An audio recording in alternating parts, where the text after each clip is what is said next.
शरीर को स्थिर कर लें, इंद्रियों को विषयों से हटा लें,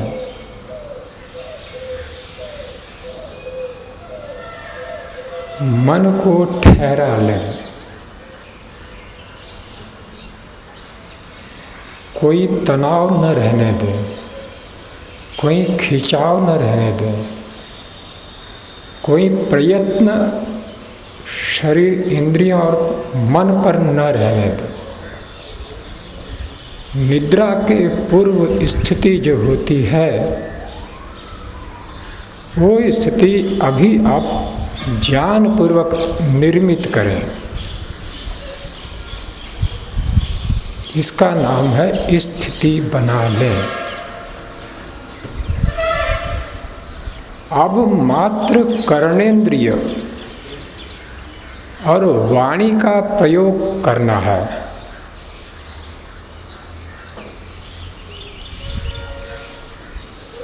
नासिका द्वारों से धीरे धीरे प्राणों को शांत चित्त ही रखते हुए, आसन को स्थिर ही रखते हुए भीतर भर लें। पश्चात मुख से ओम की ध्वनि का उच्चारण करें। उसके दो भाग बना लें, ओ और माँ। जितना आपका प्राण बाहर जाने का सामर्थ्य है, आधे काल तक ओ का उच्चारण मुख खोल कर, आधे काल तक म का उच्चारण मुख बंद करके। जो ध्वनि हो रही है उस ध्वनि पर ही रहें।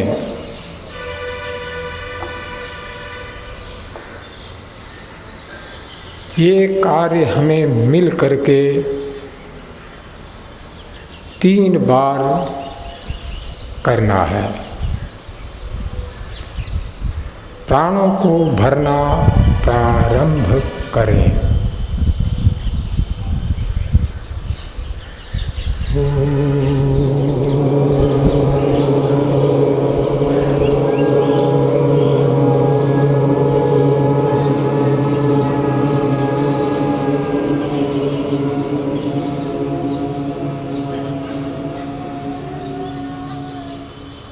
पुनः भरें।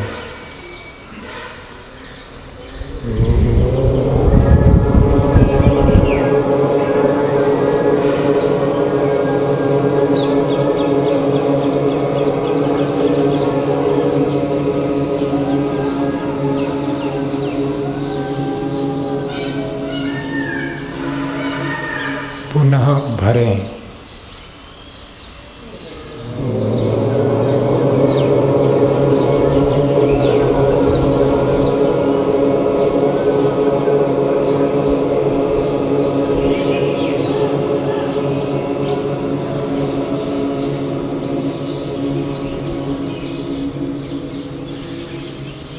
अभ्यास छोड़ दें और सहज सामान्य हो जाए।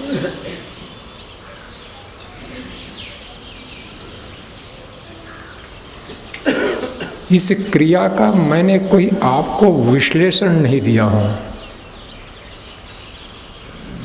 इसका ज्ञान नहीं बनाया हूँ कि आप क्या कर रहे हो।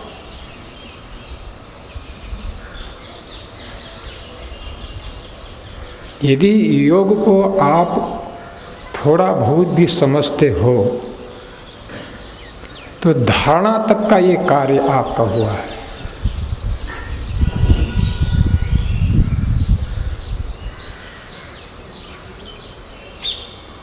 आप समझते जाओ, प्रेम से समझो, खूब ज्ञान से समझो, धैर्यतापूर्वक शांतता से समझो।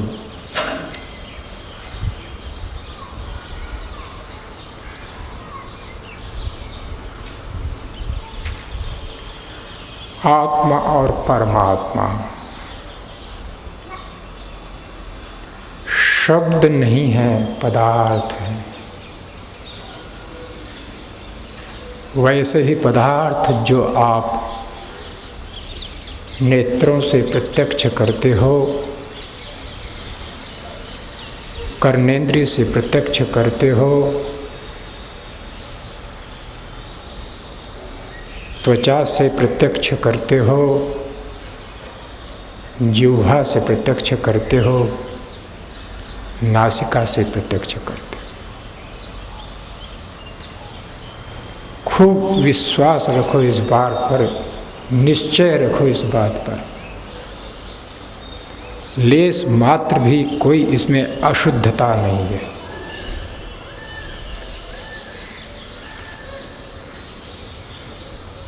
और शब्दों के माध्यम से इतनी बात आपके पास चली गई, यदि आपने उसको रखी होगी तो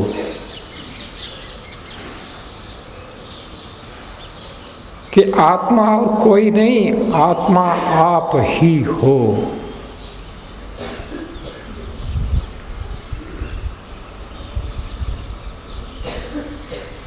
इतनी सहज सरल बात है, उसको समझो। आत्मा आप ही हो, इसको कोई ढूंढा नहीं जाता।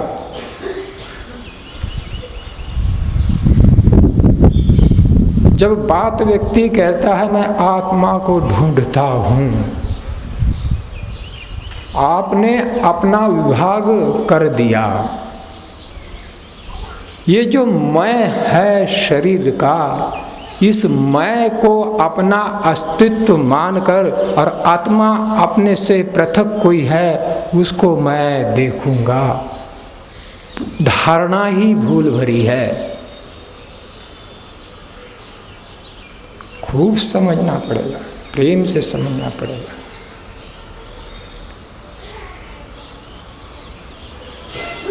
और महर्षि दयानंद जी की वाणी, उनके शब्द कहीं भी पढ़ो, वो तो उस समय का काल कुछ और था। ये की बात हमारी समझ में उनकी इतनी भर आई है, वेद के माध्यम से कोई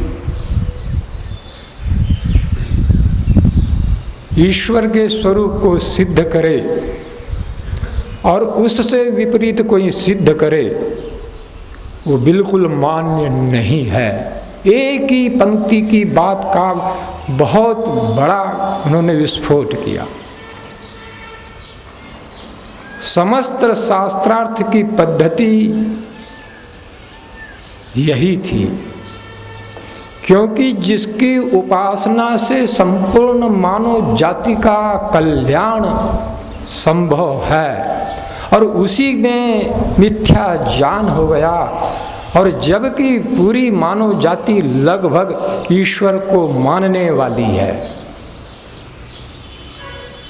और यदि इनकी समझ में सही ईश्वर आ जाए तो मानव जाति की उन्नति को कोई रोकने वाला नहीं है। इसलिए शब्दों के माध्यम से ये काम उन्होंने बहुत किया।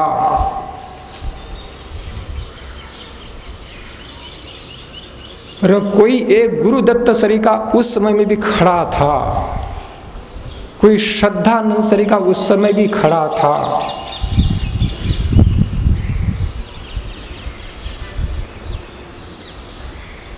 श्रद्धानंद सरिका शंका करने वाला और दयानंद सरिका समाधान करने वाला, सब कुछ प्रश्न हल हो गए। अंतिम प्रश्न श्रद्धानंद ने ये किया, उस समय मुंशी राम हुआ करते थे, महाराज मेरे प्रश्न तो सब हल हो गए, पर परमात्मा में विश्वास मेरा अभी नहीं बना। क्या आप ऐसा प्रश्न कभी कर सकते हो?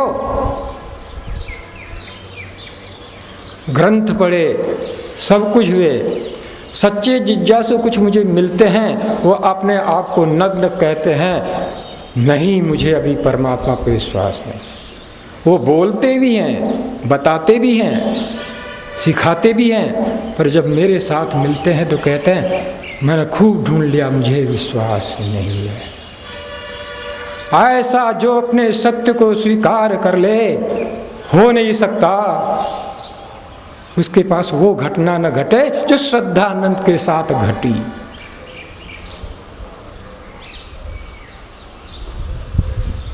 वाह रे गुरुदत्त, जिसका कि लोहा इतनी कम आयु में पश्चिम के देशों ने मान लिया था शब्द से। आस्तिक बनना है तो बनो बनो बनो बनो, ठीक बनो। और ये हमारे आनंद श्री का एक आधा भी आस्तिक बन जाए तो मुझे बहुत ही आनंद होगा। बहुत क्षमताएं हैं इन विद्यार्थियों में, ये बड़ी आशा है इन पर। निकलेंगे, अवश्य निकलेंगे। स्वामी सत्यपति जी ने शब्द ज्ञान को इनको दिया है और आस्था तो जमा दी है, पर उनके पास भी वो समय नहीं था कि वो क्रिया रूप में इनको दे सकें, एक एक सीढ़ी उतार कर चढ़ा सकें।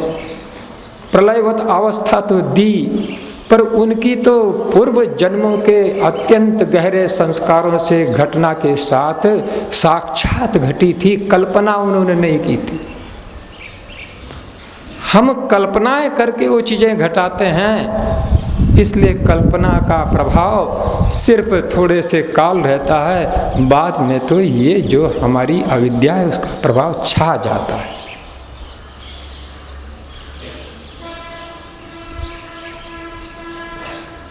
जहाँ तक मैंने पढ़ा, जहाँ तक मैंने सुना समझा, गुरुदत्त ने कहा मैं आर्य समाज का आपका सदस्य नहीं बन सकता, क्योंकि मुझे ईश्वर पर विश्वास नहीं है।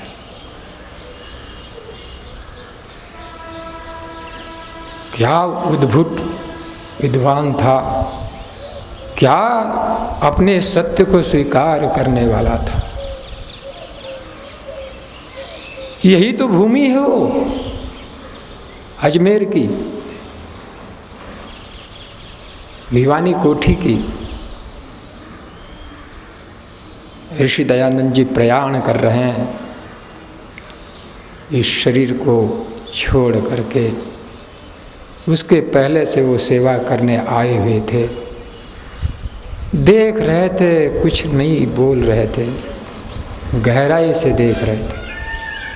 वही न्यूटन वाली दृष्टि थी, वही दयानंद की दृष्टि थी। देखा ये शरीर से जो हलचल कर रहा था, गति कर रहा था, जो इच्छा द्वेष प्रयत्न सुख दुख ज्ञान का अनुभव होता था, वो चला गया और तत्क्षण उसमें घटना घटी, हाँ ईश्वर है। बस इतनी भर घटी, ईश्वर है। कैसा है ये घटी, बाद में घटी नहीं घटी वो मैं नहीं कहता, उनको इतना भर घटा कि ईश्वर है। इतना भर घटा, इतनी भर की घटना।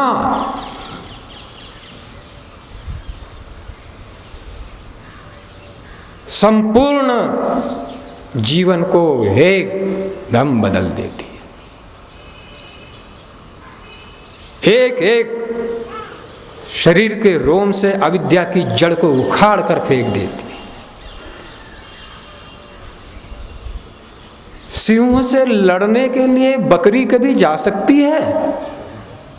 हाँ बोल लो कुछ, थोड़ा सा गुमसुम मत हो जाओ, कोई बात नहीं।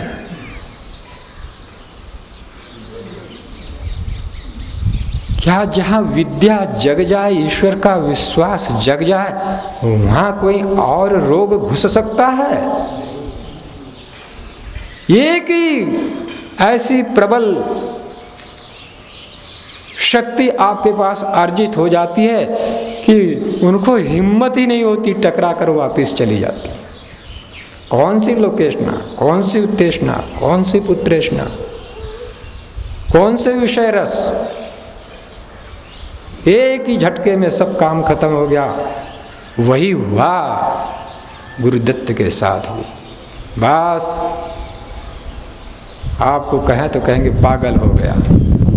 5 नियम कहते हैं, इधर सामने टांग लिया था, कुर्ता बना लिया था, 5 नियम बाहर थे और ऐसा ही रहता था। अरे प्रचार करना हो तो ये दीवानगी है, ये क्या माइक और ये क्या सब कुछ लगाओ, अच्छी बात है, परंतु अपने मन में दर्द हो दयानंद का, आर्य समाज का, आत्मा का, परमात्मा का। वानप्रस्थ कम से कम लो और पागल बनो। नहीं बनना आता है तो प्रभु कृपा से परोपकारिणी सभा है आपके पास, और मुझे कभी याद कर लिया करना।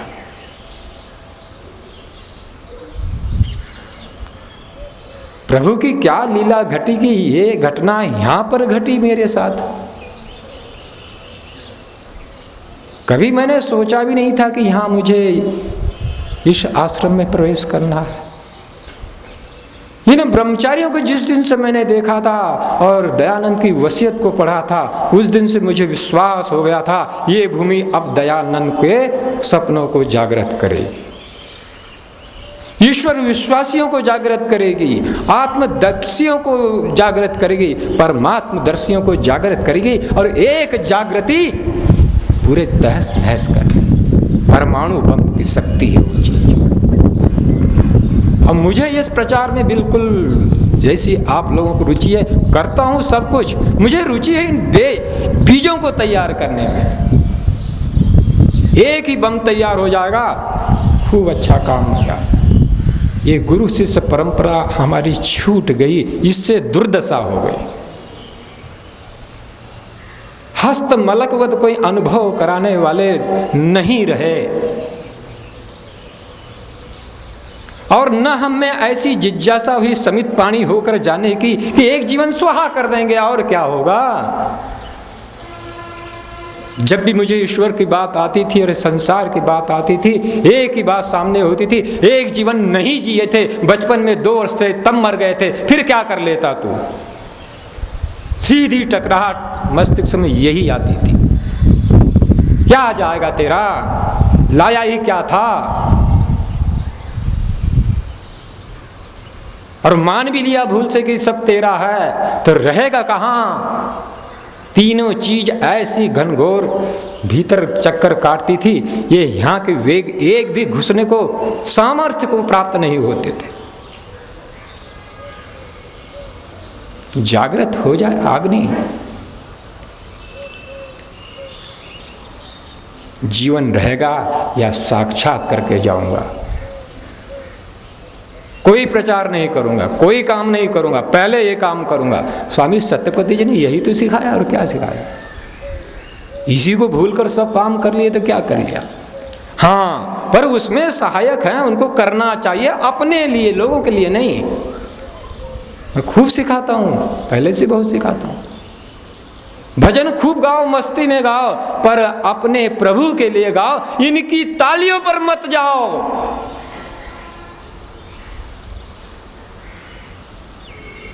गाना चाहिए, खूब गाओ, मस्ती में गाओ, आनंद में गाओ, जैसे अमी चंद ने अपने भजन निकले थे उसके हृदय से।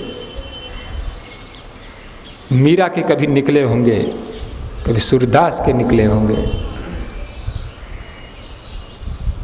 आप इस दुनिया को सामने रखकर भजन गाते हो तो आप भी तो रहते नहीं, भगवान तो भगवान। ये बोलो, मैं भी बोलता हूं। मेरे हित चिंतक अभी भी हैं और पहले भी थे, सदा से मेरे साथ रहे, पर जैसा जानते थे वैसा ही तो मेरा हित सोचते थे।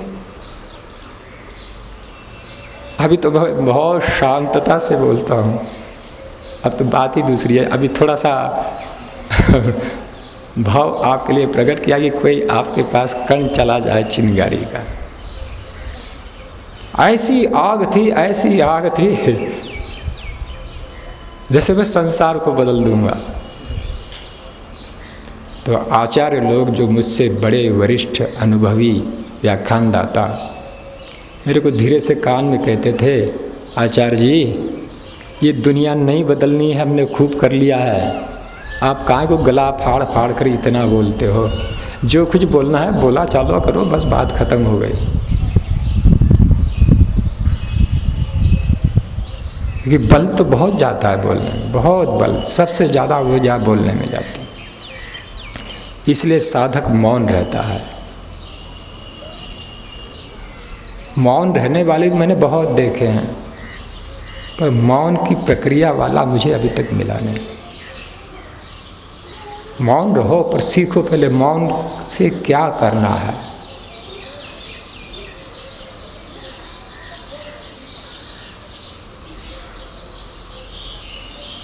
तो उस परमात्मा के लिए, आत्मा के लिए बोलो तो अपने लिए बोलो। कोई सुन ले उसकी मर्जी है, न सुने उसकी मर्जी है। मैं तो नौकर हूँ, सेवक हूँ उस परमात्मा का, और उसकी नौकरी को बजा रहा हूँ। कभी गलती कर दी तो मार खाऊंगा, क्लेशों से पीस जाऊंगा। जहाँ तुमने सोच लिया कि मैं बोल रहा हूँ, आपने अपने को भी गंवा दिया और परमात्मा को भी गंवा दिया। फिर दुनिया और विषय हैं, और लड़ते झगड़ते रहो और आराम से प्रयाण करो। मैंने खूब काम किया, तो कोई दुनिया तो आज बेकार की हो गई थी, कोई सुनी नहीं। अरे तू काम का अपने लिए नहीं बना तो किसके लिए बन सकता है? अहिंसा का ऐसा क्रियात्मक रूप हमें प्राप्त हुआ, मैं कहूँगा उसी के बल का ये सब कुछ परिणाम है। मैं शिविरों में जाता हूँ, कभी कभी लोग अहिंसा को अपने पुराने दृष्टिकोण से लाकर अपने चित्त में खड़े कर लेते होंगे। मैं कहता हूँ मेरी अहिंसा ऐसी मत समझ लेना, भगवान कृष्ण की अहिंसा मेरी अहिंसा। परित्राणाय साधूनां विनाशाय च दुष्कृताम्। यही दयानंद का भी घोष था, जिसने मुझे आर्य समाज में अभी तक रखा। मनुष्यपन की तो बात कही सिर्फ उसने, मनुष्यपन की, योगी नहीं बात कही, परमात्मा साक्षात की बात नहीं कही। मनुष्यपन कैसे आता है? आपके अपने सामर्थ्य में सत्य के मार्ग पर चढ़ना कठिन लग रहा है, कोई बात नहीं। आपको धर्म के मार्ग पर चलना कठिन लग रहा है, नहीं चल पा रहे, कोई बात नहीं। पर आपके चित्त में ये हुक तो हो कि कोई न कोई सत्यवादी पैदा हो जाए। बताओ इसमें राजी हो या नहीं हो? हाँ बोल लो। नहीं हम चल पा रहे हैं, कोई बात नहीं, कोई उससे दुखी मत हो। कोई मुझे सहारा देने वाला पैदा हो जाए, क्योंकि मैं लंगड़ा हूँ, अंधा हूँ, बहरा हूँ, चल नहीं पा रहा हूँ। कोई आँख वाला आ जाए, कोई कान वाला आ जाए, कोई टांग वाला आ जाए। इतनी भर भी कामना आपकी बहुत बड़ी कामना है। इतना ही संकल्प रोज किया करो।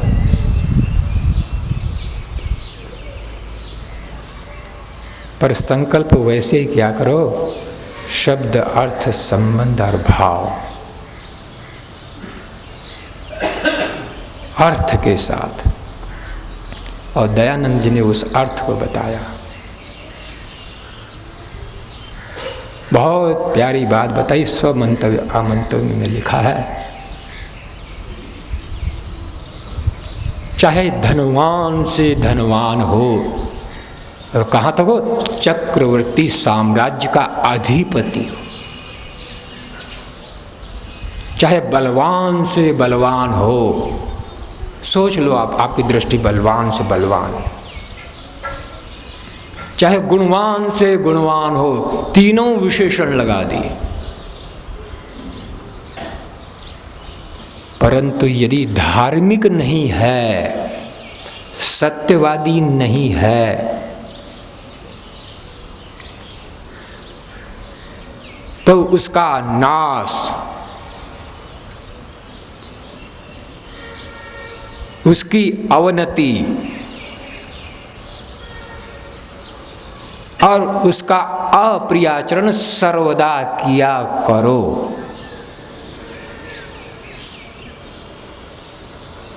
फिर उससे आगे की बात कहते हैं, चाहे धनहीन से धनहीन हो, उसकी भी कोई श्रेणी आप घटित कर लीजिए, कितना अभावग्रस्त हो, चाहे बलहीन से बलहीन हो, उसको भी समझ जाइए कितना कमजोर हो, और चाहे गुणहीन से गुणहीन हो, परंतु यदि धार्मिक है, उसकी रक्षा, उसकी उन्नति और उसका प्रियाचरण सदा किया करो। इस काम में प्राण भी जाए तो कम है, ये मनुष्यपन रूपी धर्म है। अर्थात अधार्मिकों के बल की हानि और धार्मिकों के बल की उन्नति किया करें। पर इसमें थोड़ा सा संशोधन ही कर लेना, अपने भीतर भी धर्म और अधर्म है, उनको छोड़कर काम में मत लग जाना, अपने काम करते हुए बाहर भी काम करना। हमने अपने भीतर भी कोई अधर्म पाल रखा है, और जो विद्वान जितना है उसको मालूम होगा अधर्म की श्रेणियां क्या क्या है। अभी सत्य को समझ गए होंगे विद्वान, इसमें से यदि समझ गए तो अच्छी बात है। कभी कभी इस वाणी के सत्य को इतना बल दे देते हैं और सत्यवादी बनने का प्रयत्न करते हैं लगभग लगा करके। अरे लगभग कोई वोट है असत्य बोलने की? स्वामी जी का अपना स्तर है, वो क्या शब्द बोलते हैं, कैसे बोलते हैं, कहाँ गहराई होगी उनकी, उनके शब्द हम उसी ढंग से बोलकर हम सत्यवादी नहीं बन सकते। यदि ये साधक हैं, हमारे ये बच्चे कहूँ, क्या कहूँ, मेरे भाई कहूँ, ये विद्यार्थी सत्य असत्य की कसौटी यदि अपने ऊपर लगाना चाहते हैं तो विद्या विद्या से लगाया करो, कल्याण ही कल्याण हो जाएगा। अविद्या का घर हमारे में किस कारण है? असत्य के कारण, असत कर्मों के कारण है। और ज्यों ज्यों असत कर्म करेंगे, ज्यों ज्यों असत्य व्यवहार करेंगे, अविद्या की वृद्धि होती चली जाएगी। और वो कोई ऐसा मोटा पर्वत नहीं है जो देखा जा सके, और इतना जघन्य पहाड़ बन जाएगा कि फिर आप सन्यासी भी हो जाओ, कुछ भी हो जाओगे, रहोगे वही के वही। कपड़े बदलने का नाम सन्यास नहीं है, याद रख लेना। मैं तो पहले से समझा देता हूँ। न पीले पहनने का नाम वानप्रस्थ है, न सफ़ेद पहनने का नाम ब्रह्मचारी है। ऋषियों की प्रणाली देखो और एक एक व्रत को धारण करो, ईमानदारी से धारण करो। ये संविधाएं डालते हो, बहुत अच्छी बात है। ये सब औपचारिकताएं मत रखो, ये कर्मकांड मत बनाओ, इसको आत्मा में उतारो। किस आचार्य की मैं उन्नति चाह रहा हूँ, किस आचार्य के लिए मैं ये आहुति दे रहा हूँ, यही इन्हीं के लिए तो दे रहे हो ना आहुति, संविधा लेकर। और क्या कहते हो? मेरा आचार्य दीर्घजीवी हो जाए, इसकी संतानें दीर्घजीवी हो जाए। क्या क्या नहीं मांगते एक संविधा डालकर। क्या इस आचार्य के पीछे ऐसी निष्ठा आपके मन में जगी है? नहीं जगी तो फिर आपकी ये संविधा क्या काम की है? ये ब्रह्मचारी को निरीक्षण करना है, आत्मनिरीक्षण। मुझे बहुत प्यार है ब्रह्मचारियों से। जहाँ जहाँ भी ऐसे मिलते हैं, ऐसे भावना वाले, मेरा मन होता है कि यात्राएं बंद कर दो, इनके साथ ही रहूं। और मैं आपको आचार्य जी निवेदन करता हूँ, कभी कभी मुझे आप अपने लिए याद कर लिया करो। हाँ, कभी नैष्ठिक जी जो अभी ऋतस्पति हैं, कभी जब उनको मेरे कुछ शिविर लगे और ऐसी गहरी तड़प जागी, और एक शिविर लगाएं। मैंने कहा मैं शिविर नहीं लगाऊंगा, यदि आपको अपने लिए लगाना है तो मैं लगा सकता हूँ, और उसमें कोई और आ जाए तो कोई बात नहीं। उन्हें नहीं, मेरे लिए, मैं अकेले के लिए चाहता हूँ। आग लग गई थी उस समय, मैं भी चाहता हूँ। हमारे सत्य जी जैसा भी मैं हूँ, बाहर से भीतर से शब्द ज्ञान बहुत अल्प है मेरा, परंतु आपकी सहायता कर सकता हूं। ऋषियों ने कहा है न लिंग धर्म कारणम,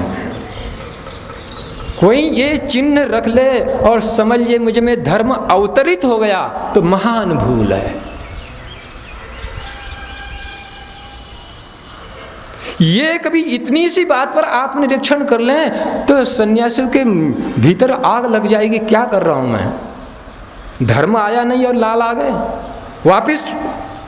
हाँ, एक सेना की वर्दी कोई पहन ले और युद्ध के मैदान में चला जाए बिना ट्रेनिंग के, वो वापिस आएगा कि नहीं आएगा? हैं? हाँ, किसी ने कहा था बलिदान की, ये तो शब्द आप लोग कहते हो, आपका अनुभव थोड़ी है। और शब्द दहाड़ना तो बहुत अच्छा लगता है। मैं तो ऐसा ही चाहता हूं जिसके पास नहीं योग्यता वापिस आए, और वापिस आए तैयार हो फिर जाए। क्या आवश्यकता है? यह अनिवार्यता है। क्यों पीले पहने? पहले प्रशिक्षण ले, पीले पहनने के पहले। मैं पीला पहनना चाहता हूं तो मुझे अभी मालूम नहीं है। अभी शादी में घुस जाते हैं, शादी के लिए कोई प्रशिक्षण नहीं है क्या? ब्रह्मचर्य ठीक किया नहीं और शादी में घुस गए तो वहां तो जाकर भोगी बनोगे, संतानें भी ठीक पैदा नहीं करो, सब यहां से वहां तक बेकार कर दिया। आत्मनिरीक्षण की पद्धति समझो अपने भीतर, कैसे जागृत होकर हम अपने जीवन को देखते रहें, किसी के बहाव में न बह जाएं। तो अविद्या की पहचान थोड़ी सी बताई थी और सायंकाल थोड़ा बता देंगे, और ईश्वर परिधान क्या होता है इसके विषय में थोड़ी चर्चा करेंगे। अब पाठ को यहीं विराम करते हैं। एक बार ओम बोलेंगे, 3 बार शांति कहेंगे।